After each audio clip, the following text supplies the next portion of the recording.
For months, this case has existed in a kind of suspended state.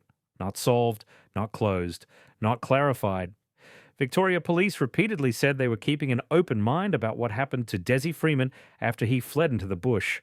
Alive, dead, on the run, being helped. Every possibility remained officially on the table, and that ambiguity became the defining feature of the case. This week, that ambiguity narrowed, not because police discovered definitive proof, and not because they've located a body, but because they are now publicly placing far more weight on one outcome than the others. In a formal police briefing reported by ABC Goulburn Murray, Victoria Police said they now strongly believe Dezi Freeman is dead somewhere within Mount Buffalo National Park.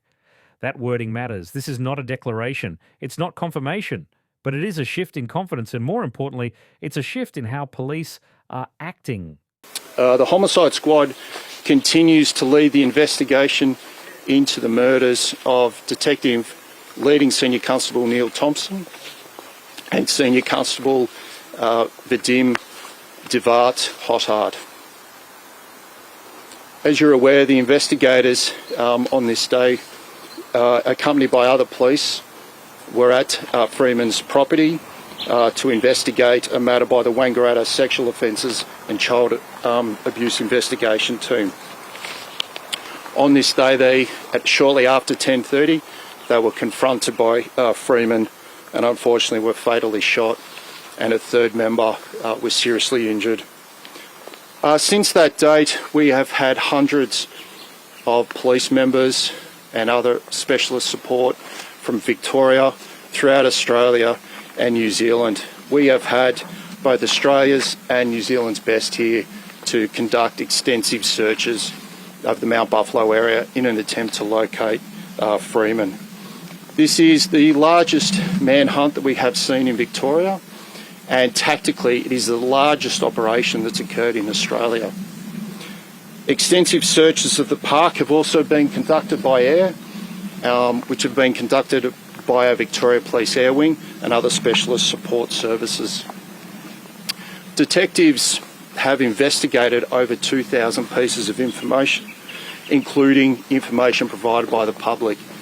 I would like to thank those members of the public that have come forward and provided us with that information, and just to give them comfort that every piece of information has been thoroughly investigated. And I'd also like the opportunity just to thank the local community for their ongoing support.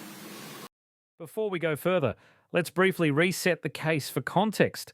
Dezi Freeman is the man police allege fatally shot two Victoria police officers on August 26th at his rural property on Rainer Track near Porpunka. Detective leading Senior Constable Neil Thompson and Senior Constable Vadim Devart Hothart were killed. A third officer was seriously injured. Freeman fled the property on foot into dense bushland behind the home and was last seen that morning. What followed was the largest manhunt in Victoria's history. Hundreds of officers, specialist squads, air support, drones, interstate resources, $1 million reward. And yet, more than 5 months later, there has been no confirmed sighting of Freeman. No financial activity, no communication, no evidence that he is alive. That absence has always been the most powerful fact in this case, and it's the reason police are now speaking the way they are. According to Detective Inspector Adam Tilley, there has been no proof of life since August 26. None. No intelligence, no sightings, no physical evidence. And on that basis, police say they are comfortable that they do not believe Freeman is alive in the Mount Buffalo area. They go further, saying they strongly believe he is deceased there. We don't believe that he is still in the area alive. We have done extensive searching of the caves, the mines, the huts, the rivers. We are comfortable that we don't believe he is here alive.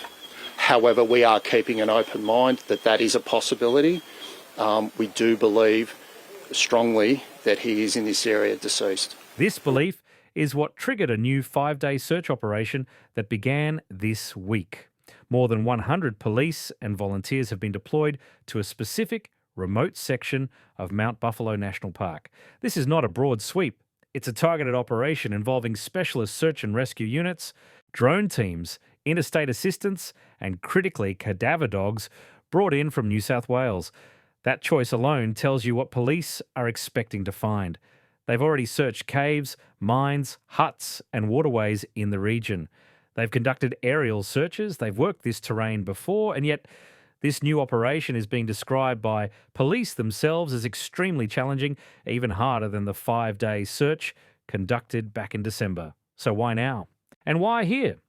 Police say this search is based on information provided by a witness who reported hearing what they believed was a gunshot at around 12:29 p.m. on the day of the shootings. That's roughly 2 hours after the officers were killed and after Freeman fled the property. In December of last year, we conducted a 5-day systematic search on the western side of the Buckland River. This was extremely challenging. It was in heavy bush, thick terrain, extremely challenging circumstances by members that are used to conducting these types of searches. The area that we covered was approximately 0.886 square kilometres, which equates to about the size of 35 MCG size ovals. Again, what made it challenging was the steep terrain, thick bush and heavy terrain that made it extremely challenging. Again, this week we are here to conduct an ongoing search based on that information, an area adjoining the search that was conducted in December. Again, we are thankful that we have weather on our side this week. However, it'll still be extremely challenging for our members to conduct this search. That timing is crucial. It suggests Freeman may have travelled deeper into the bush before another shot was fired. Police say they corroborated this information through other parts of the investigation, including multiple rounds of firearms and acoustic testing conducted months later near Rainer Track. They won't explain exactly how that corroboration was done. They won't say which firearm may have been involved. They won't say what else supports the claim. But they say they are comfortable treating the sound as a gunshot. This is where the story becomes uncomfortable. Because while police now strongly believe Freeman is dead, they are still officially maintaining 3 scenarios. That he is dead, that he is being harboured, or that he escaped the area and is surviving alone. Detective Inspector Tilley was explicit about this, saying there is no intelligence that completely rules out any of these possibilities. That creates a tension at the heart of this update. Police say death is a strong possibility, but they also say they can't move away from the other theories. And yet the tools being deployed, the language being used, and the focus of the search all point in one direction. This does not look like a search for a living fugitive. It looks like a recovery operation. At this point, let me ask you something, because this community is spread far beyond Victoria. Where are you watching from? Drop your city or country in the comments. It helps show how far these cases resonate. What also stands out in this update is what police did not say. They did not say they have found any personal items. They did not say they have located weapons. They did not say they have identified a path of travel. They did not say they have narrowed down a specific location within the search zone. They did not say when this belief that Freeman is dead began forming internally. And perhaps most tellingly, they did not say this search will bring closure. This will not finish, Detective Inspector Tilley said. This will continue. That's not the language of certainty. It's the language of persistence. Despite saying they strongly believe Freeman is dead, the $1 million reward remains active. And not just active, but unchanged. It is still offered for information leading to his arrest or his location, not for a conviction. That distinction matters. If police were confident this case was ending with the discovery of a body, the reward structure would likely reflect that.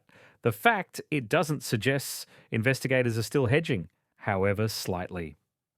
There were also questions about Freeman's wife and whether she has been cooperative. Police declined to comment. Questions about potential charges were also shut down. That tells us those parts of the investigation are still sensitive and unresolved. Former homicide detective Charlie Besner weighed in as well, saying he would be very surprised if Freeman had survived in the bush for this length of time, regardless of his bush skills. He described the operation as a process of elimination aimed at ensuring Freeman's remains are not there. That's a revealing phrase. Process of elimination.